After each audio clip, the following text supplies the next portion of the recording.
Salut à tous, l'Euro de football est maintenant terminé, l'actualité peut reprendre le dessus, car je sais que vous alliez sur TF1 uniquement pour voir le match et pas pour suivre le 20h de Gilles Boulot.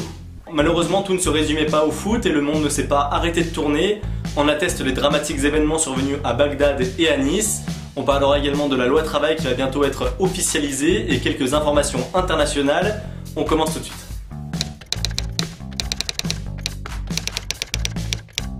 Suite à l'attentat de Nice, plusieurs annonces ont été faites par les hommes politiques. Manuel Valls a annoncé que plusieurs attentats avaient été déjoués avant et pendant l'Euro. François Hollande a lui déclaré qu'il allait faire appel à la réserve opérationnelle des différentes forces armées. Actuellement, il y a 9000 gendarmes et 3000 policiers qui sont opérationnels dans cette réserve et le chiffre total s'élève à 51 000 personnes.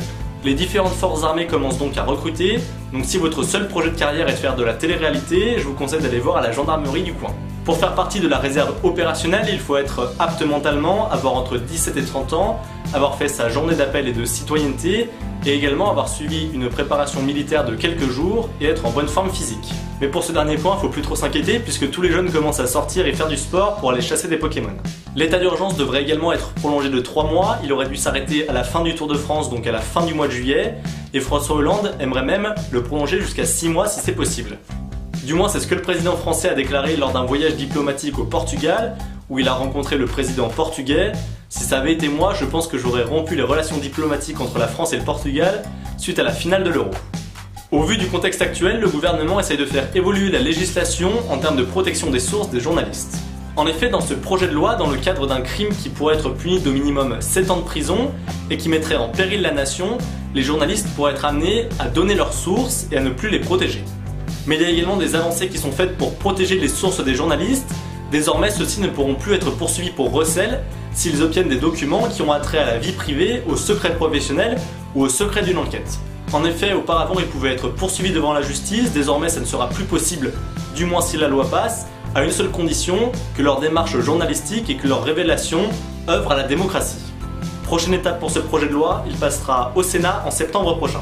Grâce à l'Euro qui a occupé tous les médias et tous les esprits, la loi travail va bientôt être officialisée puisque Manuel Valls a encore une fois utilisé le 49.3.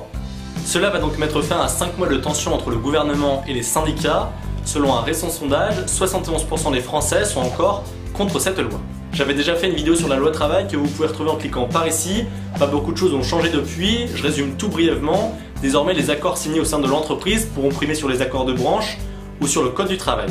Ainsi, les employés pourront travailler plus sans que ce soit très bien valorisé et ils pourront également être renvoyés plus facilement grâce à la nouvelle définition du licenciement économique.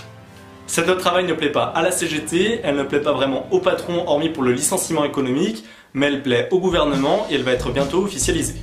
C'est les vacances, partons donc un petit peu à l'étranger puisqu'en Espagne il y a une paralysie politique qui dure depuis quelques mois. En effet, le parti populaire du Premier ministre Mariano Rajoy n'avait pas la majorité au Parlement et de nouvelles élections avaient été organisées fin juin.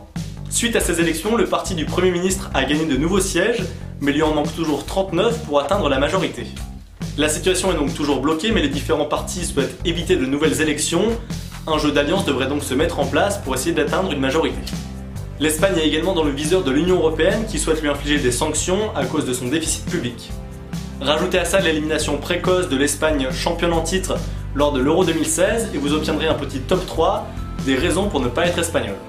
En Colombie, un cessez-le-feu historique a été signé avec les FARC, les forces armées d'extrême gauche qui sont en conflit avec les gouvernements en place depuis 50 ans. Les zones contrôlées par les FARC étaient des zones de non-droit où le gouvernement colombien n'avait aucun pouvoir et depuis 2005, l'Union européenne avait classé le groupe comme un groupe terroriste. En France, on connaît surtout les FARC pour l'enlèvement d'Ingrid Betancourt, la femme politique franco-colombienne qui en 2002 était candidate à la présidentielle et qui s'est fait enlever par ce groupe d'extrême gauche. Elle avait vécu 6 ans et demi en captivité dans la jungle colombienne avant d'être rapatriée en France. Normalement, un référendum devrait être proposé au peuple colombien pour valider définitivement cet accord de paix historique. Après le premier maire musulman de Londres, nous avons le droit à la première femme maire de Rome. En effet, Virginia Raggi a été élue à la tête de la capitale italienne, elle qui était conseillère municipale depuis 2013 et qui s'est lancée en politique depuis seulement 5 ans. C'est une juriste diplômée de l'université de Rome et dans sa candidature, elle a joué sur l'exaspération des habitants envers la sphère politique locale et envers l'état de la ville. Elle appartient au mouvement politique 5 étoiles, ce qui fait quand même pas mal penser à un hôtel de luxe On attend désormais le mouvement politique de Dominique Strauss-Kahn, que ce soit le mouvement Sofitel ou le mouvement Carlton. Les blagues sont de plus en plus travaillées, je vise l'Olympia d'ici 2 ans. Et enfin, ça ne vous a sûrement pas échappé, mais on a le premier acte du Brexit. David Cameron a démissionné et il a été remplacé par Theresa May. À 59 ans, elle devient la 2e femme Premier ministre du Royaume-Uni, et c'est pourquoi elle est souvent comparée à Margaret Thatcher. Theresa May est plutôt eurosceptique, pourtant lors de la campagne du référendum, elle a pris position en faveur du maintien dans l'Union Européenne, mais elle va devoir maintenant en sortir. Voilà, vous avez rattrapé vos lacunes après 1 mois d'Euro. Comme d'habitude, vous pouvez vous abonner en cliquant par ici. Vous pouvez me rejoindre sur les réseaux sociaux, les liens sont dans la barre d'infos. Et vous pouvez commenter, liker, partager la vidéo si elle vous a plu. Quant à moi, je vous donne rendez-vous la semaine prochaine pour une nouvelle vidéo. D'ici là, portez-vous bien et tenez-vous informés. Ciao! Salut à tous, on se retrouve aujourd'hui pour parler de l'Euro de football qui vient tout juste de se terminer en France. J'avais pas de maillot de l'équipe de France sous la main, mais on va partir sur un petit t-shirt Bisbee, hashtag placement de produit, avec 2 jeux de mots qui reflètent bien mon humour, allez la frange et footballaire. On commence tout de suite.